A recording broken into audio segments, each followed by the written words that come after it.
Lagu Tagar Tisis Indonesia yang dirilis Atta Halilintar, memuncaki trending nomor 1 di YouTube.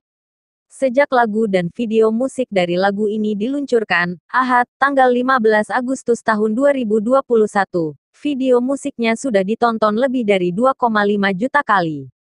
Atta mengunggah kebahagiaannya ini di halaman Instagramnya, Senin, tanggal 16 Agustus tahun 2021. Allahu Akbar nomor 1 TRENDING YouTube less than 24 hours. Terima kasih masyarakat Indonesia dan pasukan-pasukan AHHA. Tulis Atta melengkapi unggahannya. Untuk lagu bergenre hip hop etnik ini, Atta juga mengajak istrinya, Aurel Hermansyah, ibundanya, Lenggogeni Faruk, dan ibu mertuanya, sekaligus diva Indonesia, Krisdayanti, dan musisi internasional, DJ BEAUZ2 bersaudara asal Cina yang berdarah Indonesia. Komposisi yang ada pada lagu ini merupakan perpaduan musik modern dan musik etnik khas Indonesia yang akan memikat telinga para penikmat musik tanah air, kata Atta dalam konferensi pers yang digelar pada Ahad, tanggal 15 Agustus tahun 2021.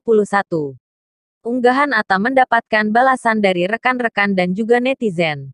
Nama seperti Eri Al-Amin, Maeli dan Putra Siregar ikut mengucapkan selamat atas pencapaian Atta ini. Enggak sia-sia tangan sampai keriting, tulis akun @wildania. Alhamdulillah ya Allah. Enggak sia-sia tidur hanya sekitar 1 jam demi gaspol, tulis akun @mama_Evania.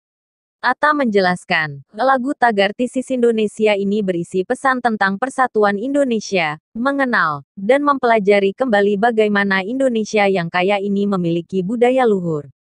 Ia berharap lagu ini bisa melecut semangat positif masyarakat agar tangguh di tengah pandemi. Situasi pandemi ini membuat Indonesia sedang mengalami kesulitan, maka dari itu kami hadirkan karya ini untuk membangkitkan semangat untuk kita bangkit dan tumbuh bersama. So, Tagar Tisis Indonesia, Indonesia bisa, ujar Atta Halilintar. Atta juga mengungkapkan alasannya memilih Krisdayanti untuk berkolaborasi di lagu terbaru. Kekagumannya pada sang ibu mertua membuat Atta Halilintar mengajak Krisdayanti. Aku memilih siapa yang diajak kolaborasi biar semakin keren, pecah dan luar biasa. Ada banyak aspek yang aku nilai. Suara, harus suara dari salah satu yang terbaik di Indonesia. Kalau enggak benar akan tanggung. Pas banget Mimi, diva, a legend, punya suara yang powerful, ujar Atta menjelaskan dalam konferensi pers virtual yang digelar secara online melalui Zoom dan YouTube kemarin.